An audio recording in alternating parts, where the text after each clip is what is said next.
नमस्कार दोस्तों, आप सबका स्वागत है आपके अपने चैनल गवर्नमेंट एग्जाम स्टडी में।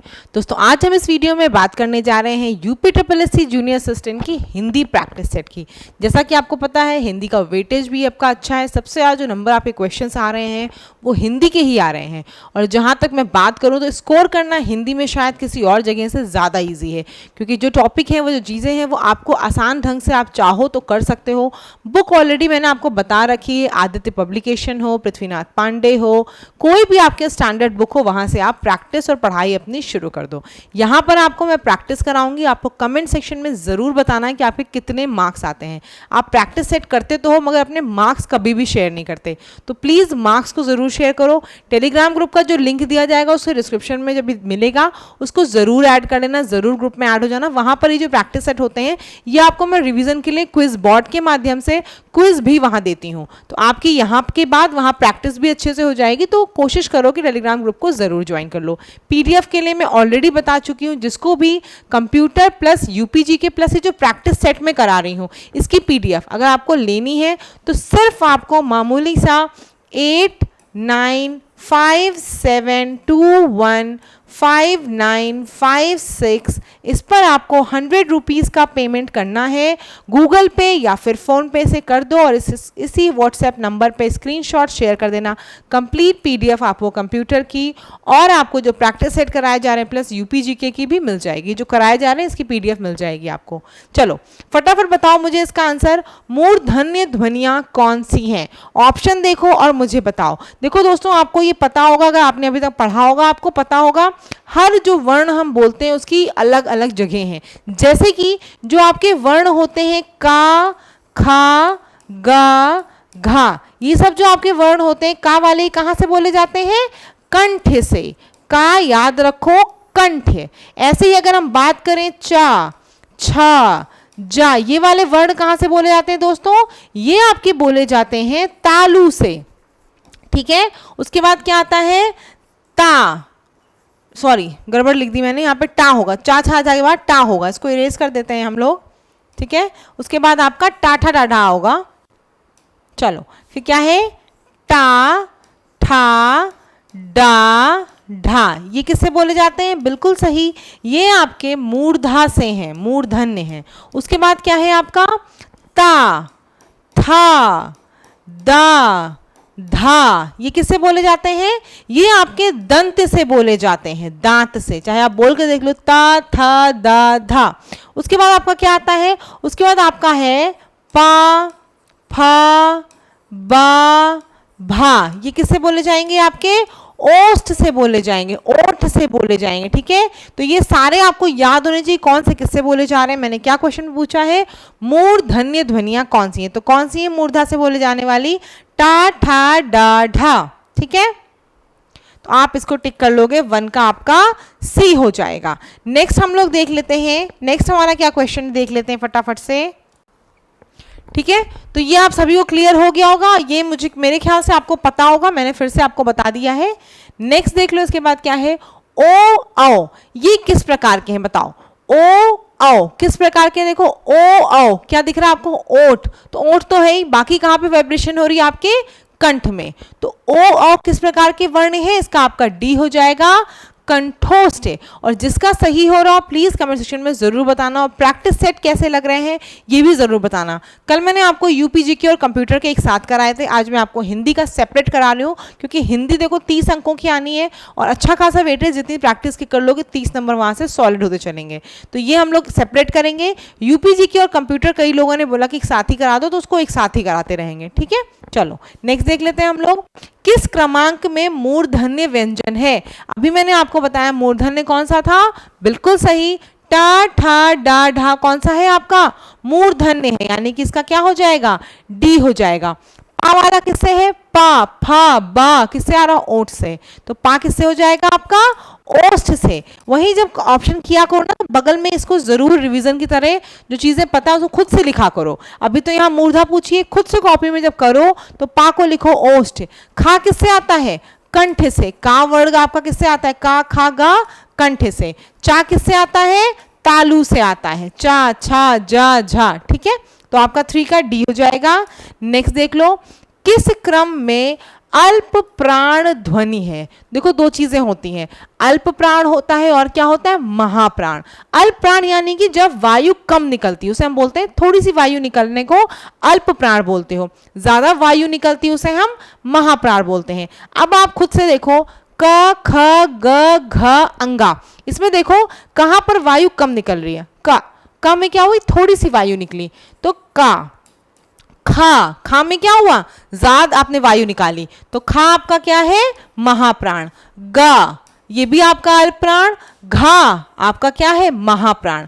अंगा आपका अल्प प्राण है। तो यानी कि हर वर्ग का पहला, तीसरा और पांचवा जो वर्ण होगा वो अल्प प्राण होगा, दूसरा और चौथा जो होगा वो क्या होगा दोस्तों, महाप्राण होगा। देखो मैं एक्सप्लेनेशन के साथ आपको बताते चल रही हूँ और फिर मुझे उम्मीद है 25 क्वेश्चन मैं जल्दी से करा दूंगी।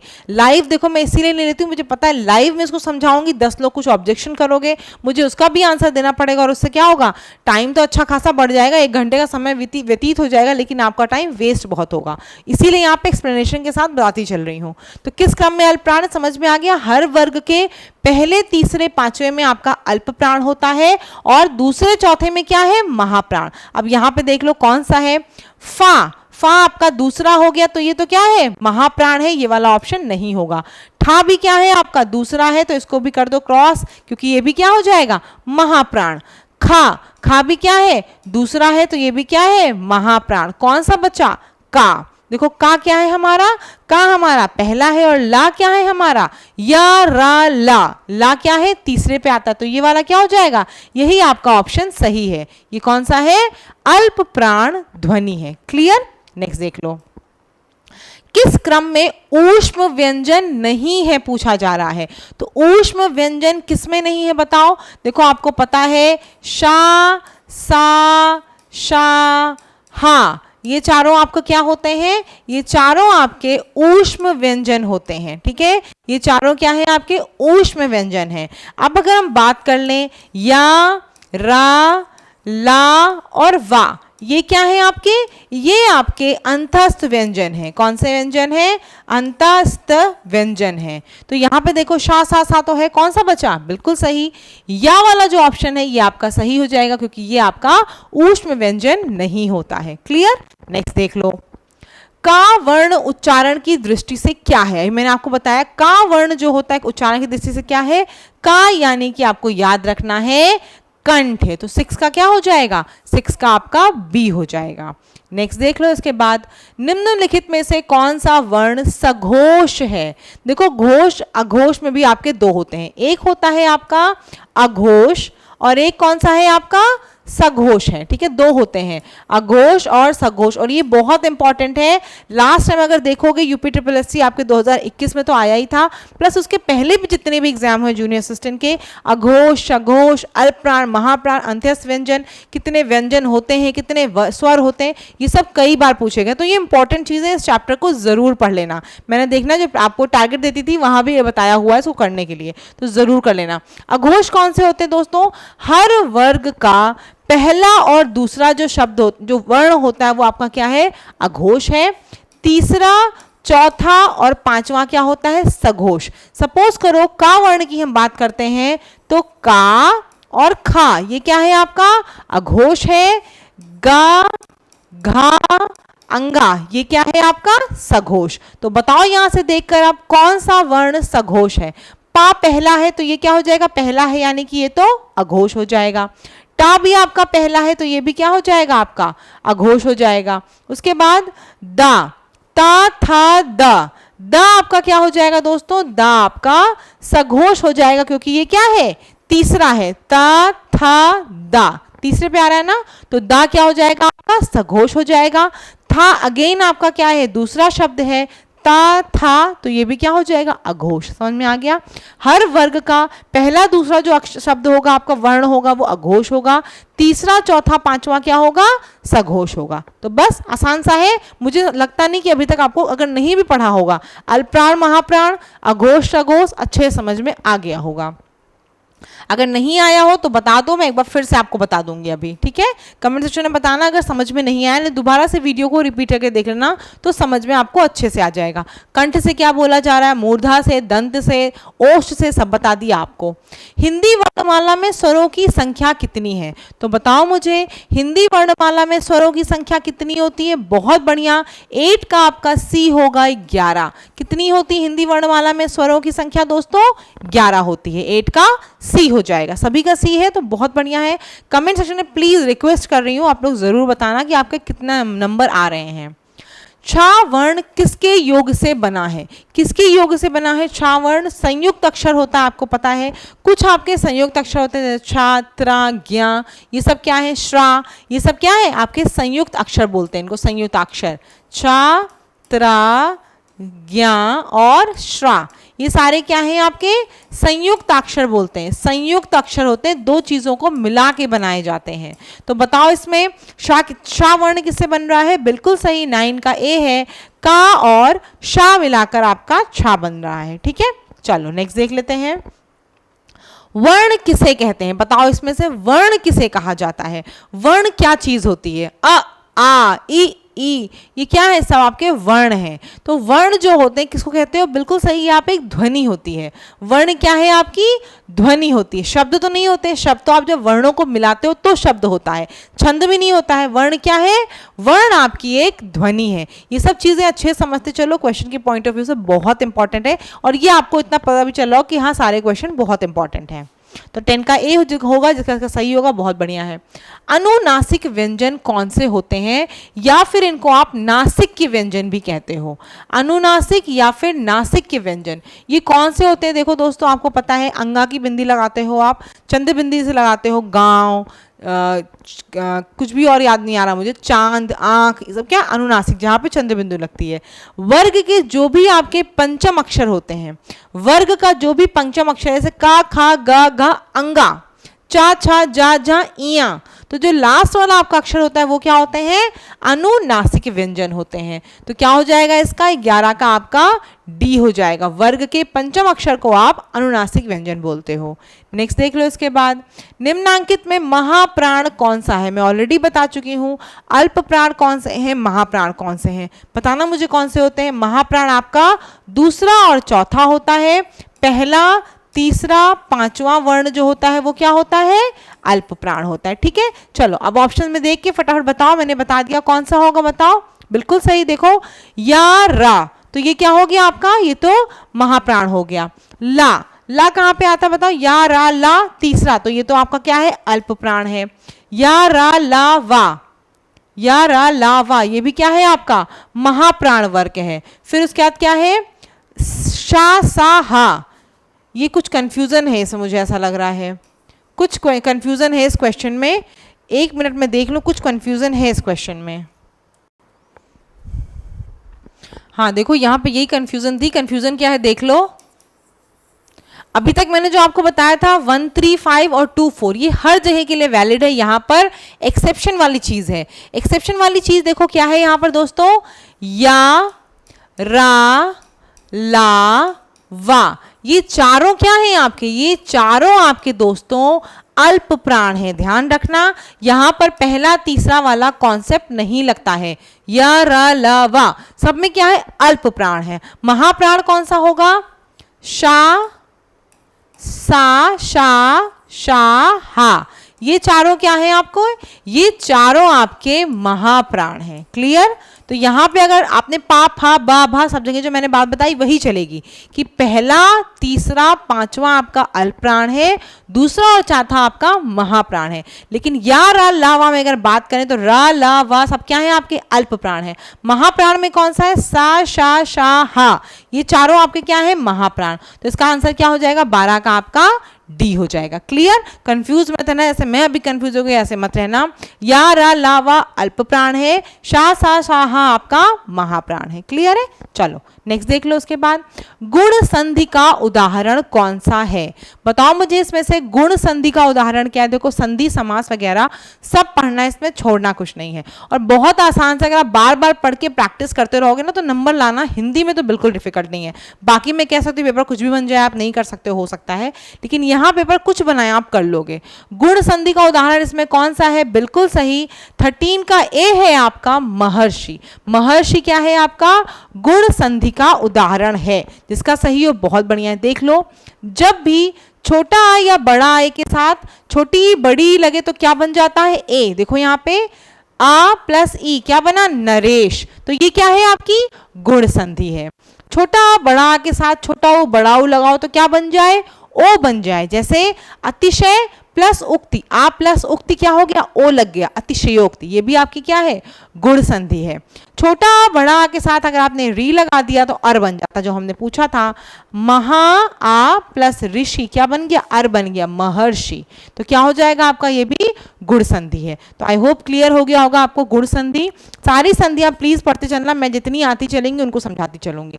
पवन शब्द का संधि विच्छेद क्या है? तो आपको पता होगा पो प्लस अन, ये क्या होता है दोस्तों? ये आपका पवन होता है। और ये कौन सी संधि का उदाहरण है? ये आपका अयादि संधि का उदाहरण है। ठीक है, अयादि संधि का उदाहरण है। 14 का क्या हो जाएगा आपका?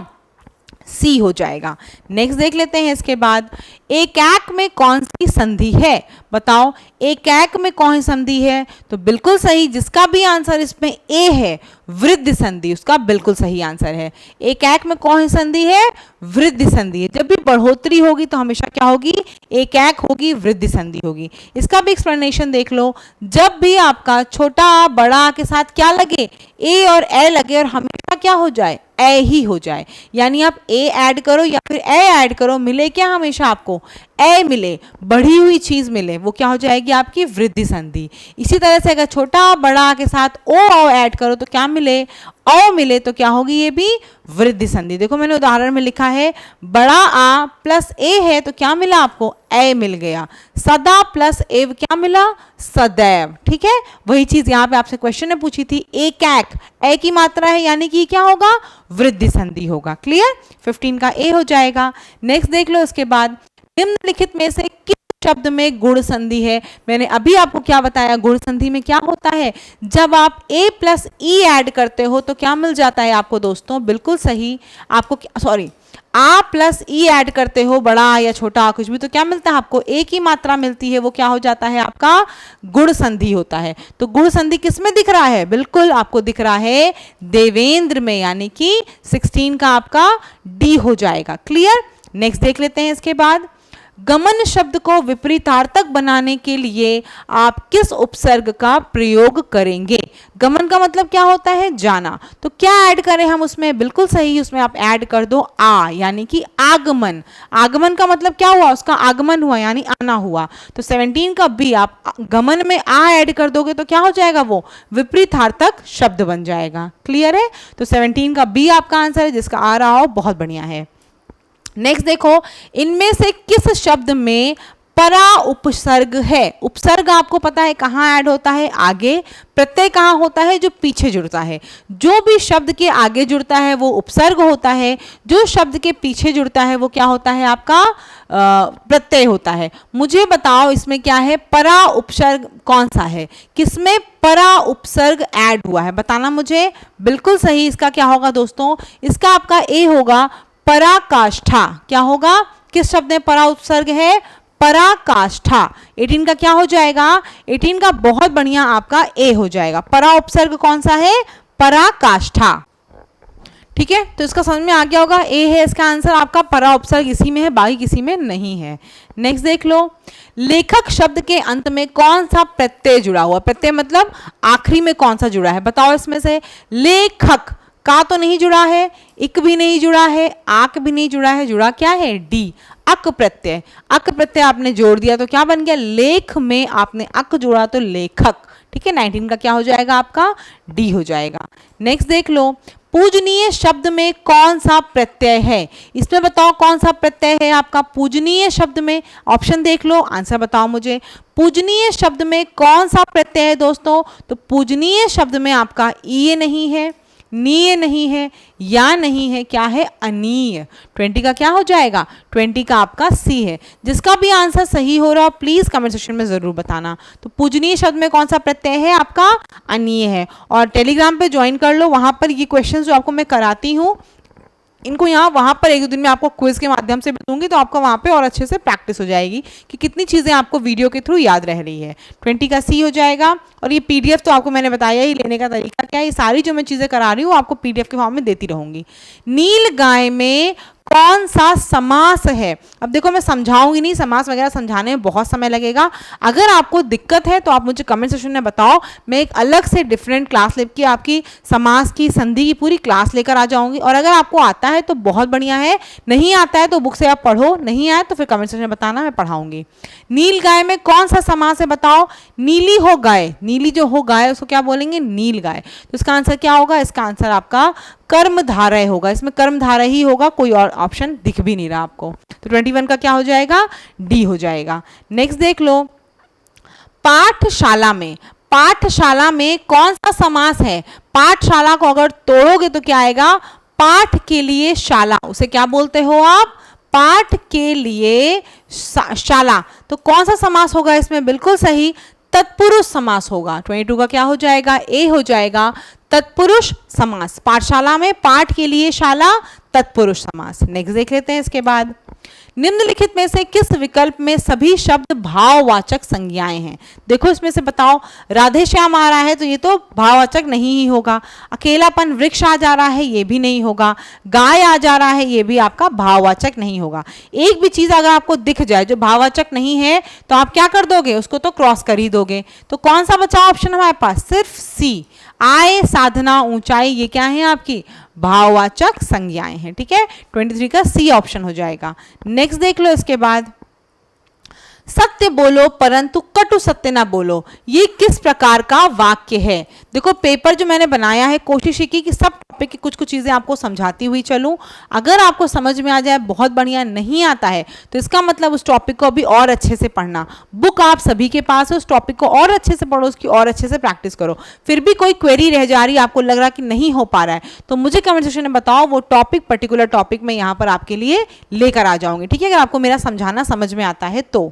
सत्य बोलो परंतु कटु सत्य ना बोलो किस प्रकार का वाक्य है दोस्तों, तो ये आपका संयुक्त वाक्य होता है। कौन सा संयुक्त वाक्य है, सत्य बोलो परंतु कटु सत्य ना बोलो, ये आपका संयुक्त वाक्य है। 24 का बी हो जाएगा।